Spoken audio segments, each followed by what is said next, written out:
khusyuk in the prayer. How can we increase khusyuk in the prayer? First of all, you prepare for that. Get it making wudu. From the time you are making wudu, try relieve yourself from the dunya. They mentioned that one of the attitudes of the Prophet ﷺ, when the prayer time arrives, it's like he doesn't know anyone. Ali Zain al-Abidin also was like that. When the prayer comes, it's like he doesn't know. So this is the preparation. They asked Zain al-Abidin, why when the prayer comes you will become very serious? He says, you don't know whom am I going to, you forgot that I'm going to meet the Most High. SubhanAllah. That is his feeling, you know. He says, you don't know that I'm going to be meeting the Most High, and you are asking me to maintain my situation without any preparation. So from the time you are making wudu, you should be prepared.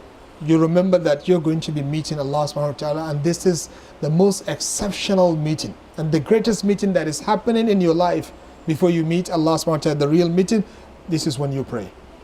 You get the idea? So you should prepare for that. And stay away from dunya.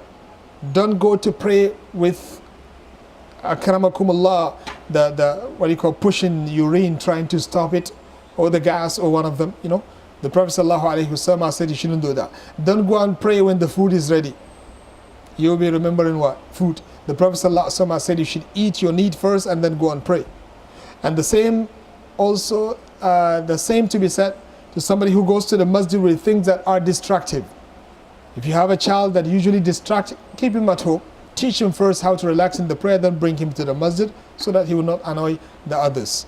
And remove all of the images and fancy things that can cause you a distraction.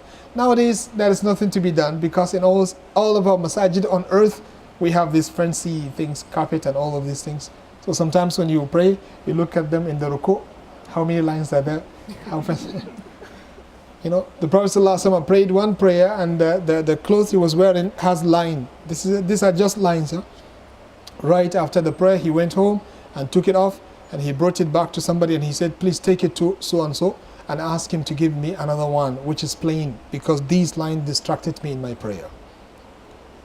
SubhanAllah. Now we're not talking about lines, right? You have writings also on advertisement, you brought them to the masjid. You know that bringing advertisement to the masjid also is wrong, you know? The clothes that carries an advertisement of a company is wrong for you to bring it to the masjid. That's wrong. That's why the scholar said if you have calendars which are telling you the prayer time, but they have the sign or the advertisement of the bank, you have to tape it, you have to close it. Because all of these dunya activities are not supposed to be practiced in the masajid. But sometimes you pray in front of somebody and you have a lot of writings on, you know, the person next to you, the people will tell you that we read. What happened to our prayer? Sometimes I read what is. Okay, anyway, it's halal to do that, but this is makruh. You get it? Masjid should be plain, clean and plain. No too much design. Get it? This is how masajid are supposed to be. May Allah subhanahu wa ta'ala grant us khusyuk. It's a matter of training. Don't you ever expect to have it at once. Keep on training yourself. Inshallah, you will reach that position. May Allah subhanahu wa ta'ala help us to reach that position.